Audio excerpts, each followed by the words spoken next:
welcome. So, today we are going to discuss some of the most important chemistry laboratory equipments. Yes, have you ever visited a chemistry lab? You must have observed all those stuff like glasses, beakers, different kinds of things. Have you ever wondered that what are their uses? And there are various things present in a chemistry lab. Have you ever seen them closer and tried to understand them better? If no, so this video is for you, and this is specially designed to tell you about laboratory equipments. So maybe it biology lab or chemistry lab, it's helpful for both of these. Mostly we're focusing on chemistry lab, also on biology lab, so make it a point. So let's start it, and today we will discuss about chemistry lab equipments.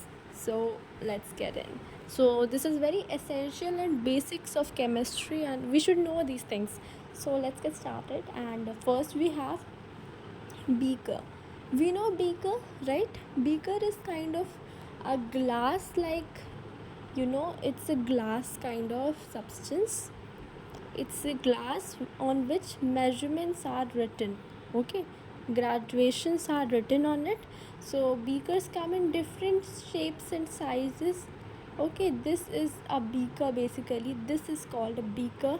It has kind of this structure. And let me tell you the pricings of beaker as well. So if you are interested, you can purchase it. So the pricing of beaker is 100 rupees for a small beaker, and it's 150 rupees for a big beaker. So yeah, this is about beaker. Beaker is used to hold the substance. Okay, so beaker is kind of glass. So let's move on. And next we have a boiling tube. I think it is quite self-explanatory to you that a boiling tube is used to boil. It's used to boil the liquids or melt a solid. Whenever you're performing some chemistry lab experiments, you need to do this. You need to have a boiling tube is quite larger in size than a test tube. So boiling tube is quite big, as you can see over here. Next up we have Petri dish. So what is Petri dish? Petri dish is basically used to culture different types of cells using bacteria and molds. It often contains a nutritional medium on which the cells can grow. So Petri dish is commonly used in biology lab and also in chemistry lab. And in biology lab, if I talk about the biology lab, in that case your Petri dish is used to grow bacteria, to study bacteria. You can see in the picture, right? Its picture is related to biology, in which what is being performed here. They have taken a leaf and they have done something with leaf, like they've colored it or they're studying the leaf. So that is what is the use of Petri dish in biology.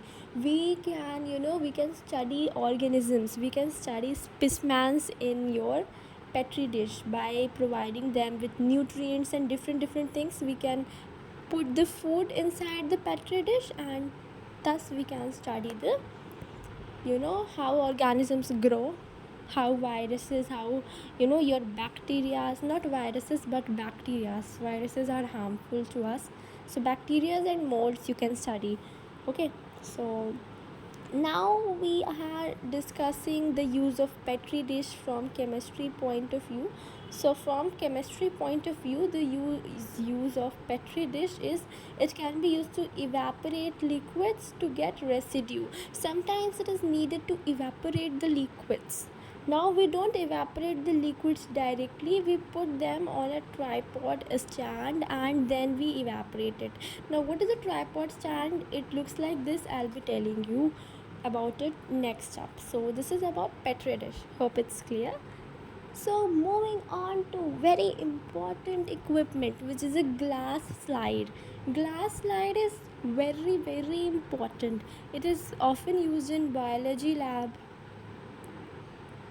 Okay, it is often used in biology lab to study about microorganisms. Okay, to study about specimens. Let me write it for you so that it may not create any confusion.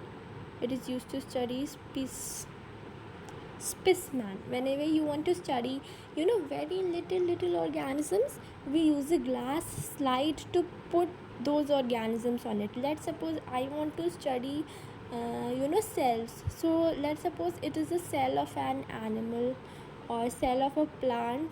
I'll be putting this cell. I'll be putting it, and then I will keep this slide under microscope. When I will keep this slide under microscope, I'll be able to see the specimen. I'll be able to see the microscopic organism. So glass slide is used to hold objects for examination under a microscope. So glass slide can be plain as well, and something can be written on it. So yeah, glass slide is a piece of glass, and which is about 1 millimeter, 1 mm width. This has 1 mm width. The width of the glass slide is 1 mm. Hope it is clear. Next up, very important from biology point of view, it is a microscope. And I know this is very important for everyone who loves biology and who is engaged in biology field, or you are studying biology, you are in class ninth, 10th, or 11th, or 12th, or in any other classes, you must know about this. So it's really important, so let's discuss it. Or maybe you are not in a class, you are in you know you are doing your graduations, so it's really important to know about a microscope. So microscope is basically a thing which is modified several times, right? The Robert Hooke, scientist Robert Hooke, he discovered the microscope, primitive microscope. He discovered cell with his primitive self-designed microscope. Then microscope was modified, and finally in 1940 we made electron microscope, right? In 1940 we got an advanced electron microscope, and with the discovery of that microscope we were able to study the complex and the complicated structure of a cell. So let's discuss about a microscope. Microscope has an eyepiece. Eyepiece is basically where we put our eyes to observe the object. Next, it has a body tube. Body tube is basically the body of a microscope, this kind of cylindrical shape. Then we have coarse adjustment. It can be used to adjust the level of microscope.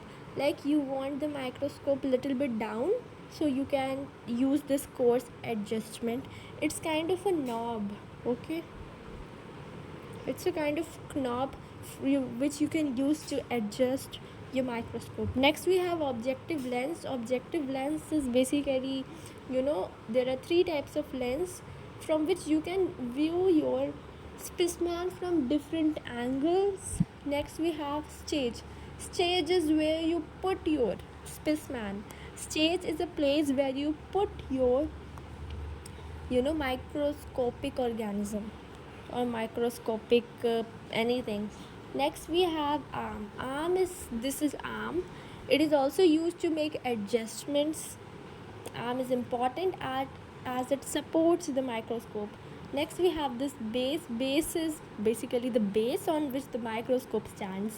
So this is about a microscope. You might take a screenshot if you feel that it's really important for you. So yeah, it is important. So let's move. This kind of instrument you will find in chemistry lab, in which liquids are present.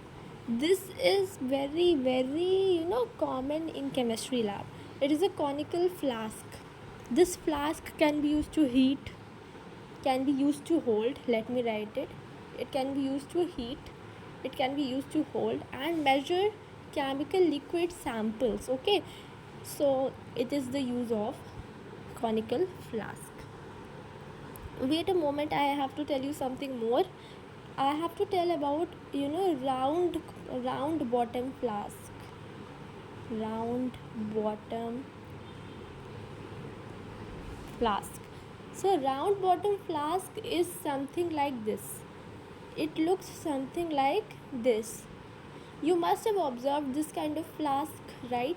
It is round from the bottom, that is why it is named round bottom flask. It is stored, it is used to store liquids, and it is, very precautiously we keep this because it is round, so it can fall as well. So it is also used to examine liquids or mix liquids. So hope it is clear. Next step we have watch glass. So watch glass. Watch glass is used in biology lab many times, and watch glass is used to evaporate a liquid, hold solids while being weighted. Okay, like let's suppose it is a solid, a powder, and you keep it on a weighting scale and then measure it. So you can use a watch glass in that condition. Also, watch glass is, concave. It is concave glass. It is like this. Okay, it is like this. It is the structure of a concave glass.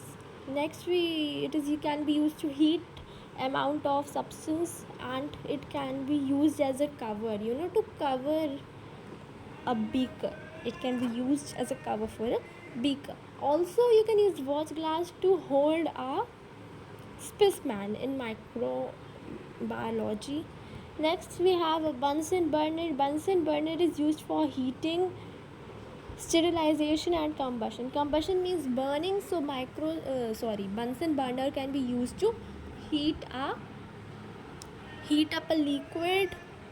We can use it to heat a liquid. This is kind of flame. Okay, this is your flame, and this is the body of Bunsen burner.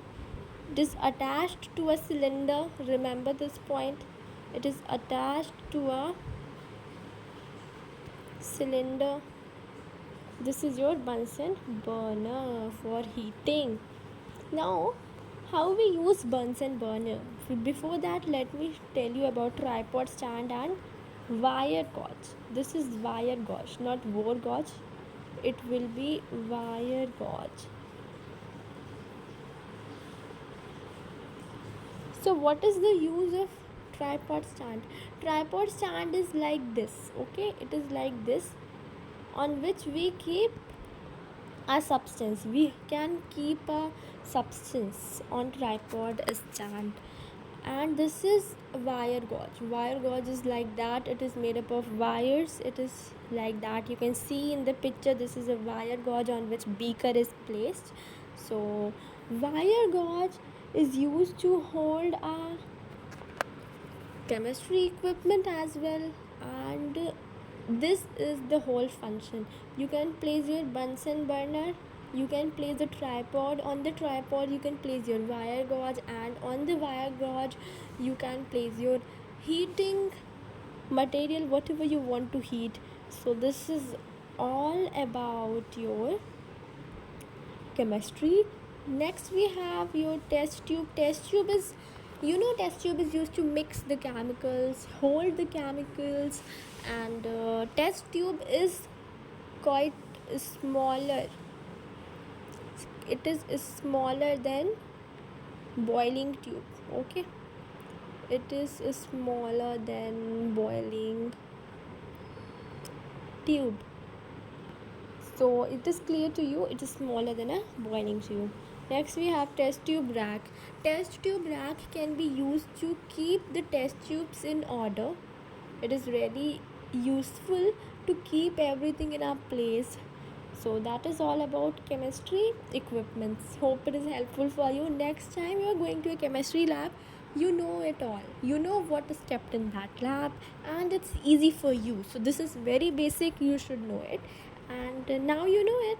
Thank you so much. Follow me on YouTube. And this is chemistry. Let's have fun together. Thank you. Bye bye. Keep listening and keep learning. Hope you enjoyed it. Take care and bye bye.